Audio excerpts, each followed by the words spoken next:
धामी जी बहुत बहुत धन्यवाद। आप हमारे साथ यहाँ टाइम्स नाउ के हमारे समिट में आए और ये स्पेशली आपको धन्यवाद हम पूरे नेटवर्क की तरफ से कहना चाहेंगे। अभी आप चिंतन शिविर से आए हैं, कैंपेनिंग कर रहे हैं, इस सब के बीच में आप हमारे साथ जुड़ रहे हैं। ये क्या मॉडल है जो कि अब नया राजनीति का आप अडॉप्ट कर रहे हैं, जो भाजपा अडॉप्ट कर रही है? बहुत लोग कह रहे हैं कि एक गुजरात मॉडल पूरे देश में रेप्लिकेट हो रहा है कि हर भाजपा के मुख्यमंत्री अब 24/7 हो गए हैं। देखिए, मैं सबसे पहले तो आपका धन्यवाद करता हूं कि आप सब लोगों ने हमें यहाँ बुलाया और सबके सामने मिलने का अवसर प्रदान किया, अपनी बात करने का अवसर प्रदान किया। मैं आप सबका आभारी हूँ, आप सबका धन्यवाद। और जहाँ चिंतन शिविर की बात आपने करी, चिंतन शिविर माननीय प्रधानमंत्री जी जब गुजरात के मुख्यमंत्री थे उस समय से उन्होंने प्रारंभ किया था।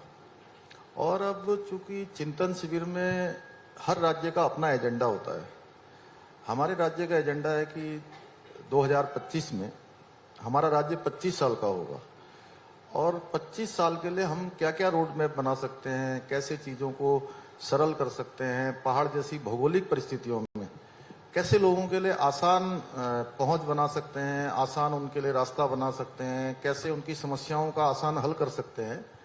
और एक रोड मैप अगले 3 सालों का, 5 सालों का, 10 सालों का उत्तराखंड का क्या होगा, इस पर हमने विशेष रूप से चर्चा करी है।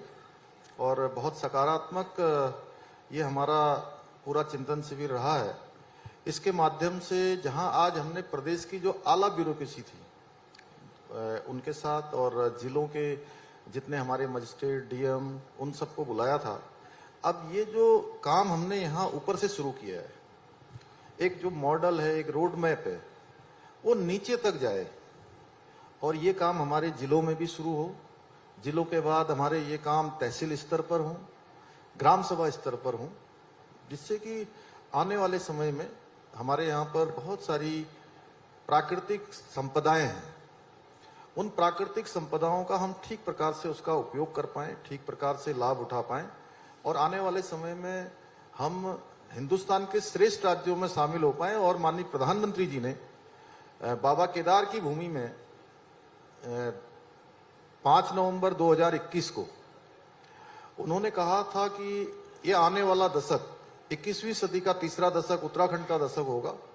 तो उनकी भी विशेष जो हमसे अपेक्षा है उसके अनुरूप हम सब लोग कार्य कर पाए, इसलिए पूरी मशीनरी के साथ हम लोग बैठे थे। सर, ये जो क्योंकि हम लोग डिस्कस कर रहे हैं India as a bright spot in democracy, Uttarakhand से मैं खुद बिलोंग करती हूँ, हमारे ऑडियंस में कई लोग हैं जो उत्तराखंड से हैं। बहुत कड़ी संघर्ष के बाद उत्तराखंड मिला है उत्तराखंड के लोगों को।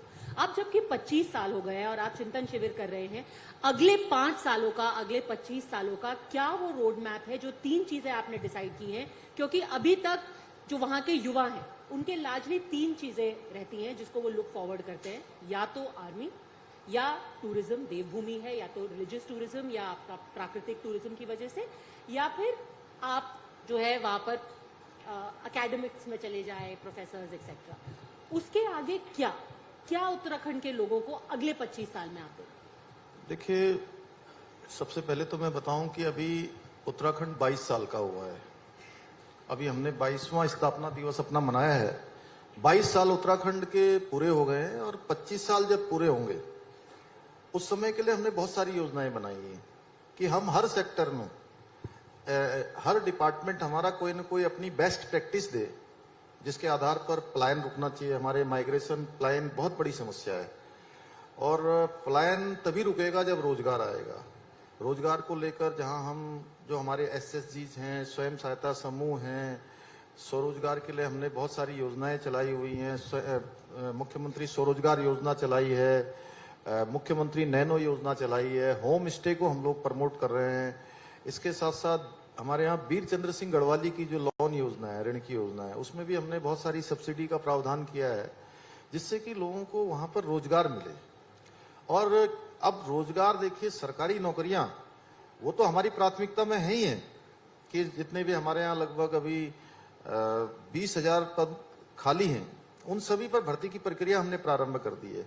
7,000 पदों पर पहले से चल रही है और भी सारे डिपार्टमेंट को निकाल रहे हैं, तो लगभग 50,000 के करीब हमारे पास सरकारी नौकरियां आने वाले सालों में खाली हो जाएंगी, जिन पर हम नई नियुक्तियां कर पाएंगे। लेकिन इन 50,000 नियुक्तियों से काम चलने वाला नहीं है। हम चाहते हैं कि हमारे ये जो युवा हैं, नौजवान हैं, ये केवल रोजगार मांगने वाले न बने, आने वाले समय में ये रोजगार देने वाले बने। हमारा फोकस वहां पर है। पर ये कैसे मुमकिन हो पाएगा? क्योंकि जब हम टूरिज्म की बात कर रहे हैं, व्यवसाय, टूरिज्म, ये सब है जो कि जॉब क्रिएशन भी कर सकते हैं। इसमें उत्तराखंड में हमेशा एक कॉन्फ्लिक्ट ये भी रहता है कि पर्यावरण और विकास के बीच में एक परस्पर संघर्ष रहता है। जब भी रोड चौड़ी करने की कोई प्रोजेक्ट होता है, कोई नया डेवलपमेंट होता है, तो PIL सुप्रीम कोर्ट तक गया कि भाई रोड चौड़ी मत कीजिए, इससे पर्यावरण का डैमेज होगा, और होता है, भूस्खलन भी होता है, ये भी एक प्रॉब्लम रही है। तो कैसे आप इसको रिकंसाइल करेंगे, ये जो कांस्टेंट संघर्ष? पद्मजा जी, आपको मैं धन्यवाद करता हूं कि आपने बहुत अच्छा प्रश्न पूछा, और मैं समझता हूं कि सभी लोग इस बात को सुनना भी चाहेंगे। देखिए, जब डेवलपमेंट होता है तो थोड़ी बहुत परेशानी तो हम सब लोगों को होती है, और उसके कारण से कुछ दिक्कतों का सामना करना पड़ता है। लेकिन अंततः आज देखिए आप कि ऑल वेदर 4 धाम रोडें बनी हैं। एक जमाना था कि बद्रीनाथ पहुंचने में, ऋषिकेश से बद्रीनाथ जब हम पहुंचते थे तो 2 दिन 3 दिन लगते थे। 2 दिन 3 दिन से गाड़ी से यात्रा होती थी, और आज हम 6 घंटे 7 घंटे में पहुंच रहे हैं। तो कहीं ना कहीं डेवलपमेंट आगे बढ़ा है। लेकिन हम लोगों का जो मॉडल है उत्तराखंड के अंदर, जो हमने मॉडल बनाया है, वो मॉडल हमने बनाया है इकोलॉजी और इकोनॉमी दोनों में बैलेंस रहे, यानी कि दोनों चीजें रहे। क्योंकि इकोलॉजी भी बची रहनी चाहिए, क्योंकि उत्तराखंड एक ऐसा राज्य भी है जो सभी को अच्छी हवा देने का काम करता है। गंगा, यमुना और अनेकों नदियां जो है वहां से निकलती हैं, शुद्ध पर्यावरण देने का काम करता है। हमारे यहाँ पर 70% से भी ज्यादा जो हमारा भूभाग है वो फॉरेस्ट है। तो इतनी सारी प्राकृतिक जो संपदाएं हैं वो केवल हमारे काम नहीं आती है, केवल उत्तराखंड के काम नहीं आती है, वो पूरे देश को हम लोग देने का काम करते हैं, पूरी दुनिया को एक तरह से देने का काम करते हैं। तो इसीलिए दोनों ये मॉडल जो भी है, ये हमारा इकोलॉजी और इकोनॉमी दोनों में बैलेंस का है। जब आपने जॉब क्रिएशन की बात की, एक बहुत मेजर सेटबैक, धक्का लगा था कोविड के दौरान। कई उसमें आपने स्कीम्स भी लाए थे जहां पर लोगों को कॉम्पनसेट करने के लिए, जो कि स्पेशली टूरिज्म सेक्टर में जुड़े हुए थे। क्या उत्तराखंड बाउंस बैक हो पाया है? क्योंकि वो 2 साल ने एक तरह से कमर तोड़ दी थी, जो नंबर 1 इंडस्ट्री है उत्तराखंड की। अभी हमारे जो आंकड़े आए हैं, उन आंकड़ों में इस कोविड महामारी के दौरान हमारा -5 में हमारी इकोनॉमी चली गई थी, और वो अब बढ़कर 7.5 में आ गई है। यानी कि हमने लगभग 12.5% की बढ़ोतरी करी है, और तेजी से हम आगे बढ़ रहे हैं, और हम हर सेक्टर में आगे बढ़ रहे हैं।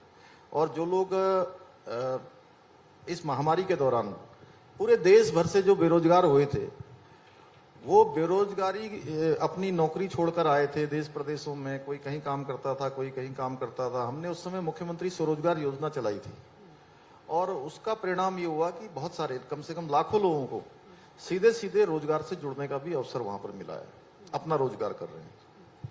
एक थी महामारी, दूसरी प्रॉब्लम उत्तराखंड के साथ है जो प्राकृतिक आपदा आती रहती है। इसके लिए आपका लॉन्ग टर्म सोल्यूशन क्या है? कोई ऐसी टेक्नोलॉजी है जिसपे ऊपर आप काम कर रहे हैं कि इससे जो लॉस ऑफ लाइफ होता है उसको रोका जा सके, एक परमानेंट सोल्यूशन?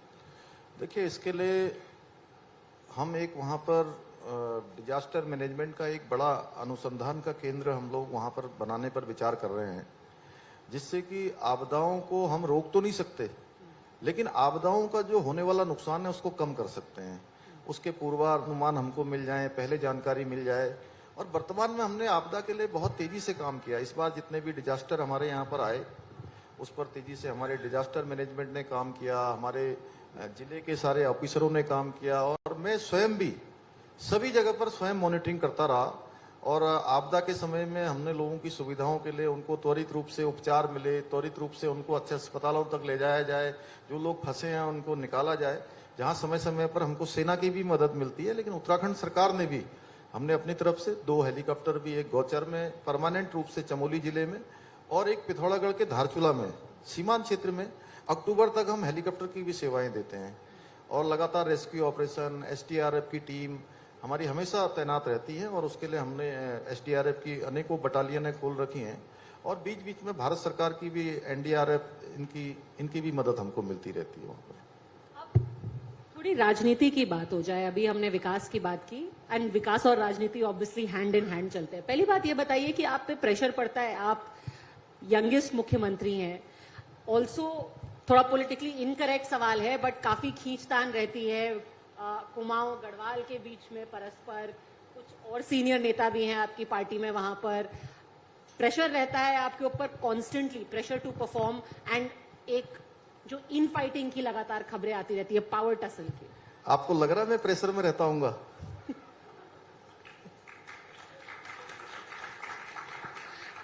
ये आपने जवाब गोलमोल कर दिया, फिर भी मतलब खबर रोज पढ़ते हैं तो कुछ तो आपने कहा कि मैं कैसे डील करते हैं? देखिए, मैं सबसे पहले तो अपनी पार्टी का, माननीय प्रधानमंत्री जी का धन्यवाद करता हूं और हमारी पार्टी के राष्ट्रीय अध्यक्ष जी का, हमारे गृह मंत्री जी का और केंद्रीय जो हमारा नेतृत्व है, उन सभी का मैं धन्यवाद करता हूं कि उन्होंने एक सामान्य से कार्यकर्ता को, एक सामान्य परिवार में पैदा हुए एक सैनिक के बेटे को उन्होंने सीधे मुख्य सेवक की जिम्मेदारी दी, उत्तराखंड के मुख्य सेवक के नाते काम करने का अवसर प्रदान किया।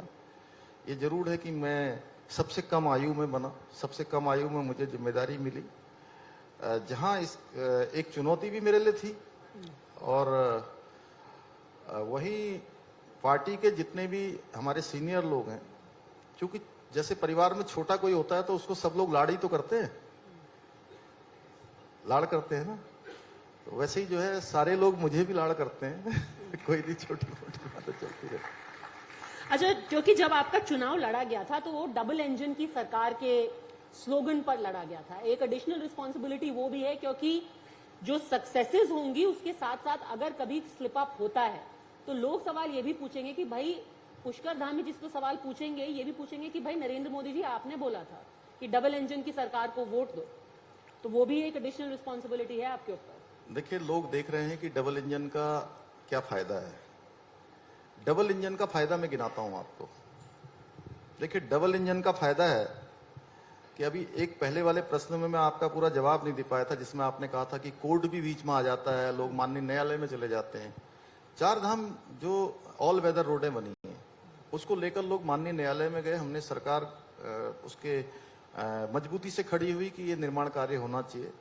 आज ऑल वेदर चार धाम रोडें बनकर तैयार हो गई हैं।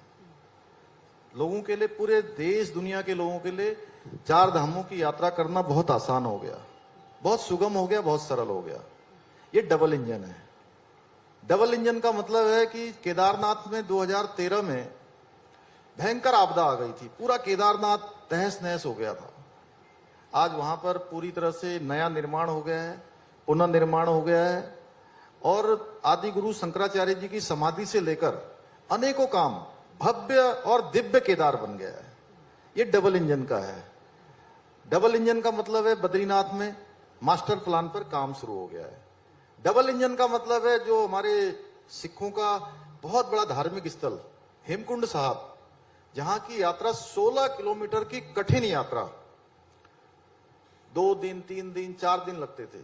जो बुजुर्ग लोग, जो हमारे हेल्थ जिनकी फिट नहीं होती है, उनको बहुत कठिनाई उस यात्रा में होती थी।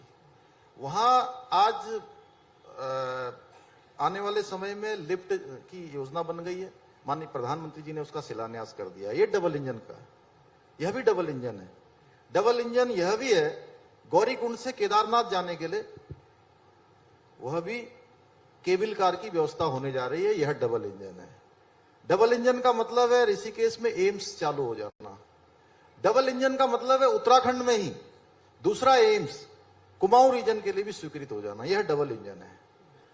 डबल इंजन का मतलब है देहरादून का हवाई अड्डे का विस्तार हो जाना। डबल इंजन का मतलब है आने वाले समय में आप देहरादून से दिल्ली की यात्रा या दिल्ली से देहरादून की यात्रा ऊपर से नहीं करेंगे। ऊपर से मतलब हवाई यात्रा आप रोड से ही जाना पसंद करेंगे, क्योंकि यहां से आप एयरपोर्ट जाएंगी, लगभग 2 घंटे पहले जाना पड़ता है हमको, 2 घंटे पहले जाना पड़ता है। 1 घंटा फ्लाइट का टाइम, 1 घंटा वहां से कहीं जाने का, मतलब सब मिला के 5 घंटे लग जाएंगे। और जो अभी एलिवेटेड रोड बन रही है देहरादून से दिल्ली की, वो जैसे ही तैयार हो जाएगी, आप 2 घंटे में दिल्ली से देहरादून की दूरी तय कर पाएंगी। ये डबल इंजन है, अगर डबल इंजन ना होता तो ये सब ना होता। तो इसलिए डबल इंजन का मतलब लोग समझ रहे हैं। और भी बहुत सारे हैं, एचएमटी की जमीन है, जमरानी बात परियोजना है, लखवाड़ बात परियोजना है, ऐसे अनेकों काम जो रुके हुए थे वो सारे के सारे हो रहे हैं। अगर डबल इंजन ना होता तो ये संभव ना होता। इसलिए लोग जानते हैं डबल इंजन का फायदा, और हम लोग डबल इंजन को और ज्यादा गति देने का काम करेंगे और मजबूती देने का काम करेंगे। आपने 4 धाम यात्रा की बात की, हाईवे की बात की, इसके बारे में मैं स्पेशली आपसे जानना चाहती हूं क्योंकि प्रधानमंत्री खुद बहुत इन्वेस्टेड है इस प्रोजेक्ट में। हमने देखा है उनको, वहां उन्होंने विजिट भी किया है, उन्होंने इस बात की जिक्र भी किया था कि जब प्राकृतिक आपदा आई थी उसके बाद जिस तरीके की अनदेखी की गई, जिस तरीके से रेस्टोरेशन होना चाहिए था वो नहीं किया गया था। तो जिस तरीके से उसको पूरा रिस्टोर किया गया है, उसको पुनर्स्थापित किया गया है, उसके पीछे क्या सोच थी? आप हमें अंदर की कहानी बताइए कि किस तरीके से उस प्रोजेक्ट को अंडरटेक किया गया और उसके पीछे सिर्फ एक गवर्नमेंटल डिसीजन नहीं था, एक पर्सनल आस्था का भी ये विषय था। देखिए, मैं ये कहूंगा कि माननीय प्रधानमंत्री नरेंद्र मोदी जी, जो स्वयं बहुत बड़े शिव भक्त हैं, और ये मैंने स्वयं उनके साथ जितनी बार भी मैं केदारनाथ की यात्रा में गया हूं तो मैंने देखा है वो कभी भी केदारनाथ की, बाबा केदार की यात्रा पर आते हैं तो मैं समझता हूं कभी वो प्रधानमंत्री के रूप में नहीं आते हैं। वो जब भी आते हैं उस यात्रा में एक भक्त के नाते आते हैं, शिव भक्त के नाते। और 2013 में जब आपदा आई थी उस समय वो गुजरात के मुख्यमंत्री थे, और गुजरात के मुख्यमंत्री रहते हुए उन्होंने उस समय भी जो सरकार थी उत्तराखंड में, उस समय में उन्होंने पेशकश करी थी कि मैं केदारनाथ के पुनर्निर्माण का काम करना चाहता हूं। तो उस समय स्थितियां नहीं बन पाई, लेकिन 2014 में आम चुनाव हुए। बाबा केदार की कृपा से कहिए, भगवान की कृपा से, देश की जनता की कृपा से प्रधानमंत्री मोदी जी प्रधानमंत्री बन गए, और उनके हाथों ही ये काम होना था। मैं इसके पीछे केवल एक ही बात कह सकता हूं कि बाबा अपने भक्तों को ही अवसर देते हैं, इसलिए उन्हीं को अवसर दिया, और उनके नाते आज जो है पूरी देश दुनिया के अंदर बाबा केदार का भव्य और दिव्य प्रांगण बन गया है। पर कांग्रेस तो कहती है कि सबसे बड़े शिव भक्त देश में राहुल जी हैं। वो सभी जानते हैं राहुल जी कौन से वाले भक्त हैं। हम अगर नहीं जानते तो आप ही बता दीजिए, उन्होंने तो यात्रा भी की थी। देखिए, मैं यात्रा के बारे में यही कहूंगा, मैं उनको आजकल देखता हूं, कभी कभी कहीं दिख जाता उनका फोटो, तो दाढ़ी बढ़ा के कोई भी जो है नरेंद्र मोदी नहीं बन जाता है।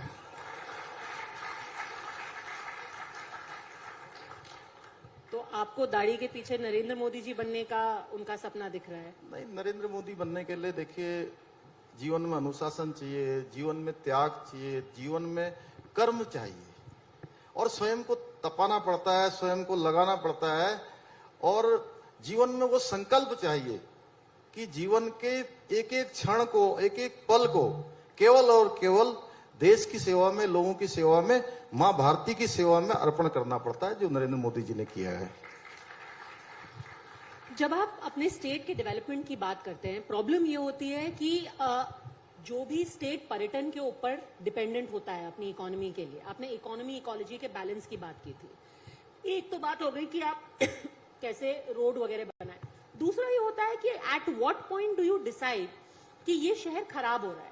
जैसे मैं आपको अपना एक पर्सनल एग्जांपल देती हूँ कि जब नैनीताल में हम लोग जाते थे बचपन में, तो नैनी झील बहुत सुंदर हुआ करती थी, वो इलाका खाली हुआ करता था, हम ऊपर स्कूल तक जाते थे, तल्लीताल मल्लीताल। फिर एक ऐसा वक्त आया कि नैनीताल में चलना दूभर हो गया। तो कैसे आप एज मुख्यमंत्री ये इंश्योर करेंगे कि आपका स्टेट का डेवलपमेंट भी हो, टूरिस्ट फुटफॉल भी आए, पर नाश ना हो, जो शहर है और जो टाउन्स है उनका नाश ना हो जाए?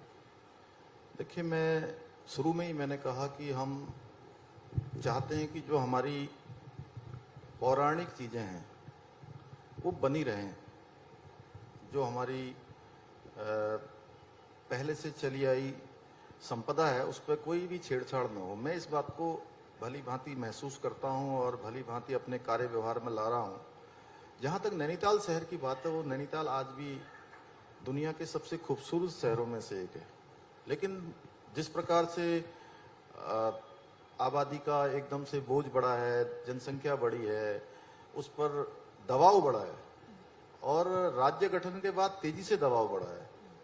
और अभी हमने आपको मैं बताते हुए मुझे खुशी भी हो रही है कि हमारी सरकार ने एक बड़ा निर्णय लिया है अभी। इन्हीं सब चीजों को देखते कि नैनीताल जैसा खूबसूरत शहर, उसका जो पुराना स्वरूप है वो बना रहे, वहां की सुंदरता कम न हो, बल्कि आने वाले समय में नए तरीके से वो शहर बने।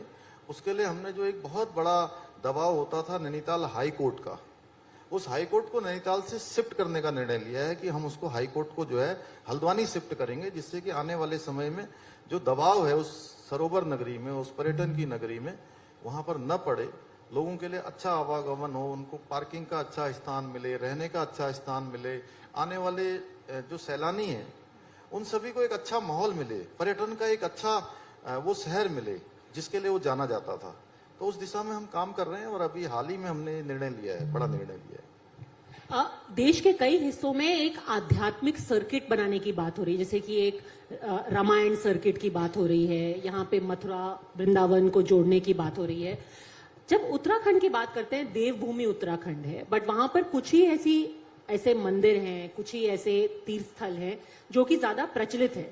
क्या ऐसा कोई टूरिज्म सर्किट उत्तराखंड में नहीं बन सकता है जो सारे मंदिरों को कनेक्ट करे, वो भी जो कि कम जाने जाते हैं? देखिए, चार धाम जो यात्रा सर्किट है वो हमारा प्रचलन में है अभी, और ये इस बार चार धाम यात्रा हमारी बड़ी ऐतिहासिक हुई भी है। लगभग मैं कहूंगा कि 50 लाख के करीब जो है तीर्थ यात्रियों ने इस बार चार धाम यात्रा में भाग लिया है, चार धाम यात्रा में अपने दर्शन किए हैं। लेकिन पूरा उत्तराखंड ही मैं कहूं कि टूरिज्म का, धार्मिक एक पूरा बड़ा सेक्टर है, स्पिरिचुअल, और उसमें हमारी सरकार ने अभी निर्णय लिया है कि आने वाले समय में ये चार धाम यात्रा पूरे उत्तराखंड के अंदर चले। उसके लिए जो कुमाऊं क्षेत्र है, जहां यहाँ चार धाम यात्रा चलती है, उसी की तर्ज पर एक हमारा मानस खंड हम कॉरिडोर बनाने पर काम कर रहे हैं, जिसमें हमारे बहुत सारे पौराणिक मंदिर, आप अल्मोड़ा गई होंगी, आपने देखा है, वहाँ चितई गोलजू हैं, घोड़ाखाल के गोलजू हैं। चंपावत में जाएंगी तो आपको चंपावत में जो मूल स्थान है गोलजू का वो मिलेगा।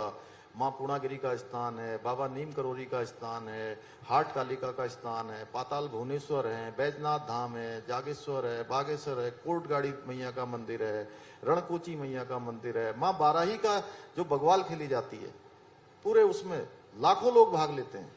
ऐसे अनेकों स्थान हैं। इन सारे स्थानों को जोड़कर और आने वाले समय में जो हमारी कैलाश मानसरोवर की यात्रा है, माननीय प्रधानमंत्री जी के आशीर्वाद से आने वाले समय में वह यात्रा पूरे, जहां हल्द्वानी से, टनकपुर से, बनबसा से, पिथौरागढ़ से होती हुई, अल्मोड़ा से होती हुई चार धाम यात्रा वो की तर्ज पर कैलाश मानसरोवर यात्रा भी सड़क मार्ग से होगी।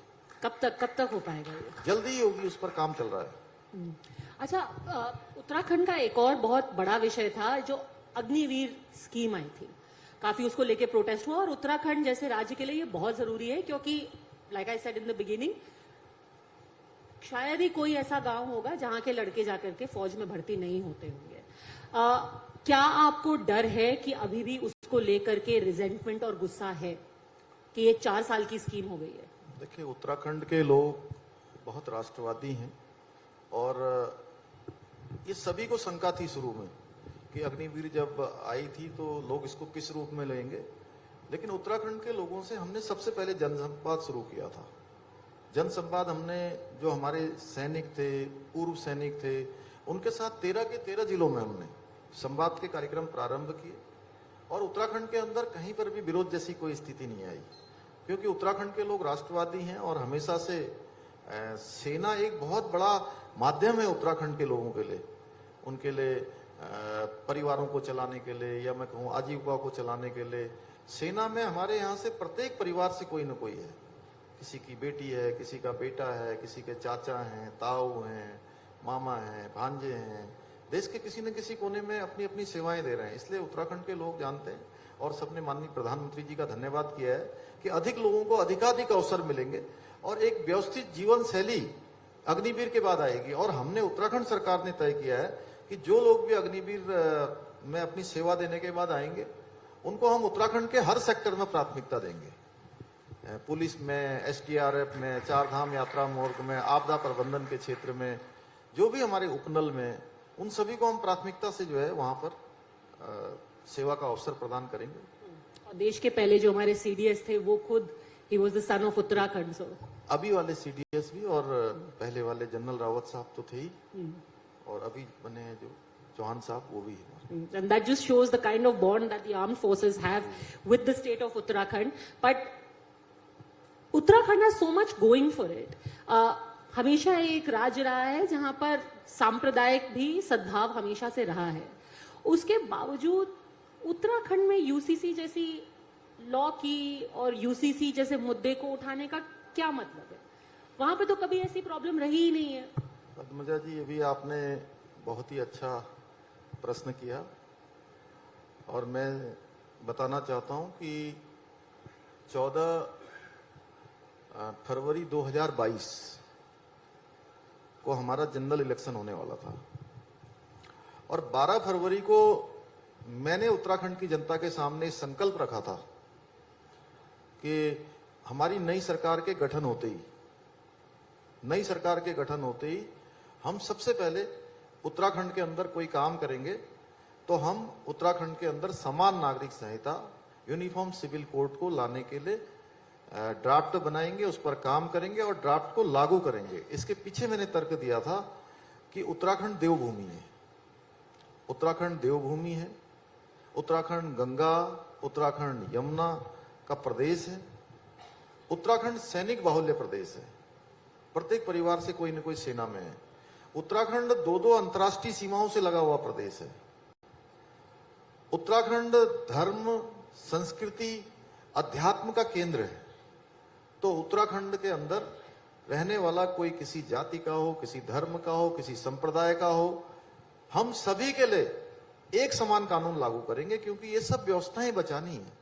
उत्तराखंड के अंदर कानून व्यवस्था अच्छी रहे, कानून सबके लिए समान प्रकार की व्यवस्थाएं रहे, ये हमने पहले ही उत्तराखंड की जनता के सामने रखा। और उत्तराखंड की देवतुल्य जनता ने हमको आम चुनाव में अपना मैंडेट दिया, अपना बहुमत दिया, आशीर्वाद दिया, और हमने चुनाव के तत्काल बाद नई सरकार के गठन होते ही सबसे पहला कोई काम किया तो हमने यूसीसी के लिए कमेटी बनाने का निर्णय लिया, और आज वो कमेटी हमारा काम कर रही है, लोगों के बीच में जा रही है, क्योंकि माननीय प्रधानमंत्री जी का भी ऐसा उनका हमेशा से मानना रहता है कि जो भी काम हो सबकी जन भागीदारी उसमें होनी चाहिए।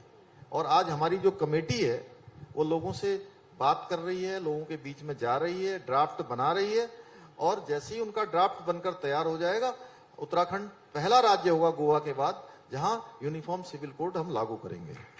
कब तक?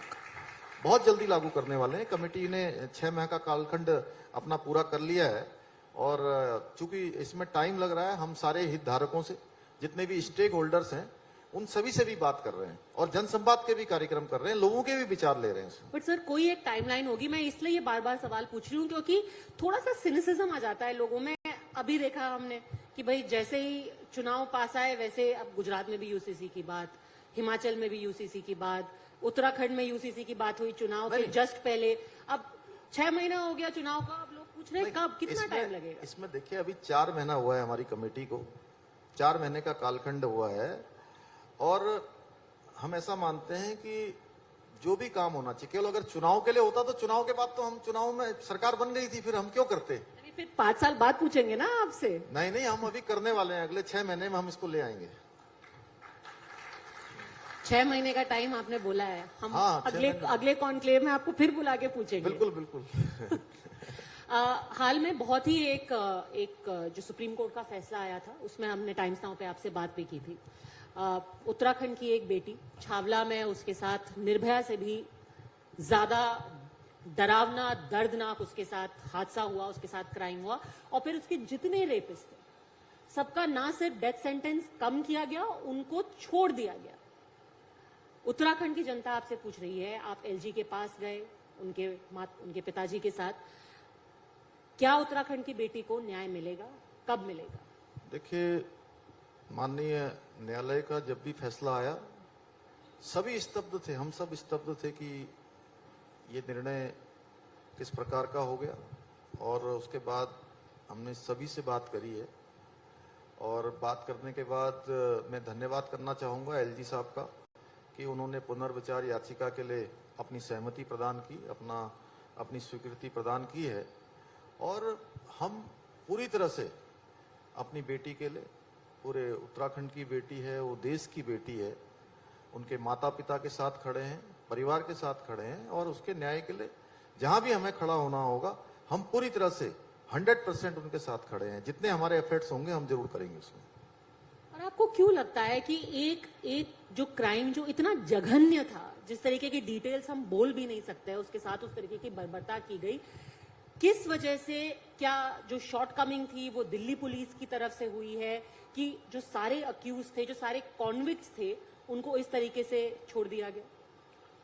देखिए, ये तो अब बाद में ही जब चीजों का सभी का आकलन होगा तो उसमें निकल कर आएंगी, लेकिन हम लोग पुरजोर तरीके से हमारा हर प्रयास रहेगा कि हमारी बेटी को न्याय मिले।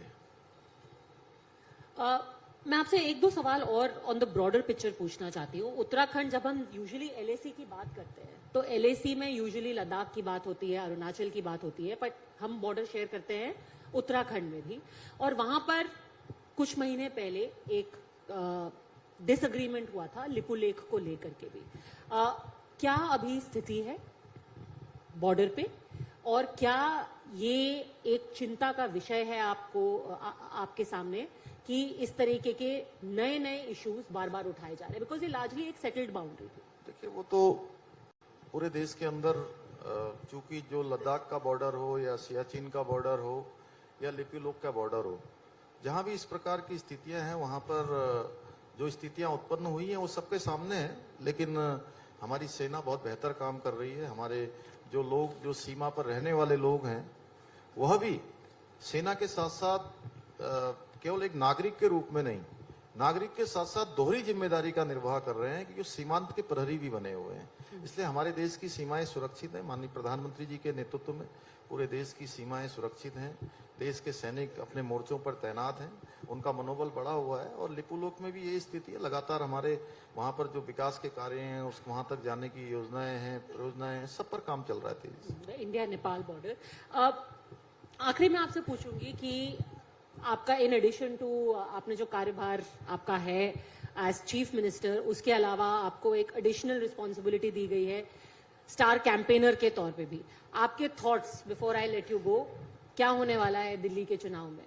और एमसीडी के चुनाव में बाय द वे मुख्यमंत्री क्यों प्रचार कर रहे हैं? ये मैं हर मुख्यमंत्री से पूछ रही हूँ कि हाल फिलहाल में हमने बीजेपी से पहले ये नहीं देखा था कि आपके भले से म्यूनिसिपल कॉर्पोरेशन के चुनाव हो या असेंबली के चुनाव हो, कल को पंचायत के चुनाव में भी जाकर के आप प्रचार करने लगेंगे। ये क्या है, क्यों हो रहा है ऐसा? नहीं, ऐसा कुछ नहीं है। ये हमारी, देखिए, पार्टी है जो आज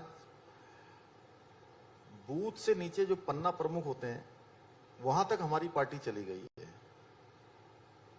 दूसरी पार्टियां केवल बूथ तक जानती हैं और हमारी पार्टी के पन्ना प्रमुख भी बनाए जाते हैं। तो इसलिए ये मुख्यमंत्री के नाते नहीं, मैं मुख्यमंत्री से पहले भारतीय जनता पार्टी का एक सामान्य कार्यकर्ता हूं। उस कार्यकर्ता के नाते जहां पार्टी को जरूरत होगी या जहां पर लगेगा कि पार्टी को मेरी आवश्यकता है, मैं जाऊंगा। और मैं समझता हूं दूसरे जो लोग आ रहे होंगे वह भी पार्टी के कार्यकर्ता के नाते आ रहे हैं। तो क्या आपका प्रेडिक्शन है एमसीडी के लिए? इतना प्रचार कर रहे हैं आप। लोगों ने देखा है, देखिए, जिस प्रकार से यहाँ पर तुष्टीकरण हो रहा है, जिस प्रकार से तमाम बड़े बड़े वायदे किए गए थे, लंबे समय तक लोगों ने ये सब देख लिया है। और दूसरी तरफ देश के अंदर जो मोदी जी काम कर रहे हैं, आज पूरी दुनिया के अंदर भारत का मान, भारत का सम्मान, भारत की पहचान बढ़ाने का काम उनके नेतृत्व में हो रहा है। और गरीबों के लिए जहां घर घर शौचालय बनाने का काम हो, सबको उज्ज्वला का गैस देने का काम हो, या आयुष्मान भारत योजना में सभी को 5 लाख रुपए की इलाज की व्यवस्था करनी हो, घर घर नल से जल पहुंचाने का काम हो, ये बड़े काम जो केवल और केवल देश के उन लोगों के लिए बनाए गए हैं जिनको वास्तव में इन सब की आवश्यकता थी। और ये कोई खोखली योजनाएं नहीं है। देश में एक साथ इंप्लीमेंट हो रही हैं। वो इस आधार पर नहीं बन रही है योजनाएं कि कौन किस धर्म का है, किस मजहब का है। पूरे देशवासियों के लिए एक समान, जो माननीय प्रधानमंत्री जी का घोष वाक्य है कि सबका साथ, सबका विकास, सबका विश्वास और सबका प्रयास। तो देश की जनता के साथ साथ दिल्ली की जनता भी उसको समझ रही है और एमसीडी में भारतीय जनता पार्टी एक तरफा जीतने वाली। मैं तो अभी चूंकि एक कार्यक्रम में गया था और उस कार्यक्रम में मैंने देखा कि जिस प्रकार से लोग घरों से बाहर आ रहे थे, जिस प्रकार का उत्साह था, मुझे कोई संशय नहीं है कि ये पूरी तरह से आज एमसीडी में कमल खिलने वाला है, भाजपा यहाँ जीतने वाली है। आप आम आदमी पार्टी के खिलाफ प्रचार कर रहे हैं यहाँ एमसीडी में, उससे मेरे को याद आ गया कि आपने तो एक सर्जिकल स्ट्राइक आम आदमी पार्टी पे उत्तराखंड में भी की थी। उनके मुख्यमंत्री के कैंडिडेट को ही आपने बीजेपी में ले आए। ये क्या है? उत्तराखंड के अंदर में आप कर्नल कोठियाल मुख्यमंत्री बनने वाले थे आम आदमी पार्टी से, आप उनको भाजपा में ले आए। कर्नल कोठियाल जी चूंकि वो राजनीतिक रूप से वो कुछ दिनों के लिए वहां चले गए थे, लेकिन जब वो आए तो मैंने उनसे सबसे पहले यही प्रश्न किया कि आप कर्नल साहब, आप इतने बढ़िया आदमी, आप चले क्यों गए? बोले भाई साहब, स्वभाव से जो है वो पार्टी से मेरा बिल्कुल मेल नहीं खाता है। और पार्टी में आने से पहले उन्होंने मुझसे जो बात करी, बोले कि जो मेरा स्वभाव है, जो सैनिक का स्वभाव होता है या सेना के लिए जो माहौल होता है, वो बिल्कुल भी आम आदमी पार्टी में नहीं है और मैं तो जो है अब वहां नहीं रह सकता। और वो आए और हमने उनका सबका स्वागत किया यहाँ पर। और वो कर्नल कोठियाल साहब ही नहीं आए, उनकी पूरी पार्टी आ गई। जितने लोग वहां गए थे सारे के सारे वापस आ गए। आखिरी सवाल आपसे, एक पर्सनल सवाल मैं पूछूंगी, क्योंकि उत्तराखंड जो है उत्तर प्रदेश से उसको कार्व आउट किया गया, पर उत्तर प्रदेश के जो करंट मुख्यमंत्री हैं उत्तराखंड ने दिए हैं। क्या कहेंगे आप इस रिश्ते के बारे में? नहीं, निश्चित रूप से देखिए, हमें बड़ा, अभी भी विजिट करते हैं योगी जी अपना घर, अपना गांव? योगी जी जब आते हैं वहां उत्तराखंड, आपके साथ तो प्रचार भी किया उन्होंने। योगी जी प्रचार में तो आते ही हैं, प्रचार के अलावा भी आए थे। और जब वो उत्तराखंड आते हैं और उत्तराखंड से जब वो जा रहे होते हैं, तो मैंने उनसे कहा था हरिद्वार के कार्यक्रम में 3 दिन रहने के बाद जब वो वापस जा रहे थे, तो मैंने कहा मैं उनको जनरली महाराज जी बोलता हूँ। मैंने कहा महाराज जी, आज वापस आप जाने वाले हैं और हमको जो है बहुत उदास लग रहा है कि आप जाने वाले हैं। तो मैंने कहा हर उत्तराखंड वासी को आपसे जो है यही लगता है कि आप 1 दिन 2 दिन के लिए ना आए, कुछ ज्यादा दिनों के लिए यहाँ आए। तो निश्चित रूप से हर उत्तराखंड वासी को उन पर गर्व है कि वो उत्तराखंड में पैदा हुए हैं और आज पूरे उत्तर प्रदेश को देख रहे हैं और पूरे देश में अपनी सेवाएं दे रहे हैं। Well, you can take somebody out of Uttarakhand, but you can't take Uttarakhand out of the person.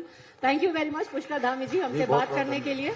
और उम्मीद रहेगी यूसीसी की डेडलाइन के बारे में भी आपसे पूछेंगे और ऑफ कोर्स प्रदेश के 25 साल के बारे में भी आपसे फिर दोबारा बातचीत। जी जी, बहुत धन्यवाद आपका। नमस्कार।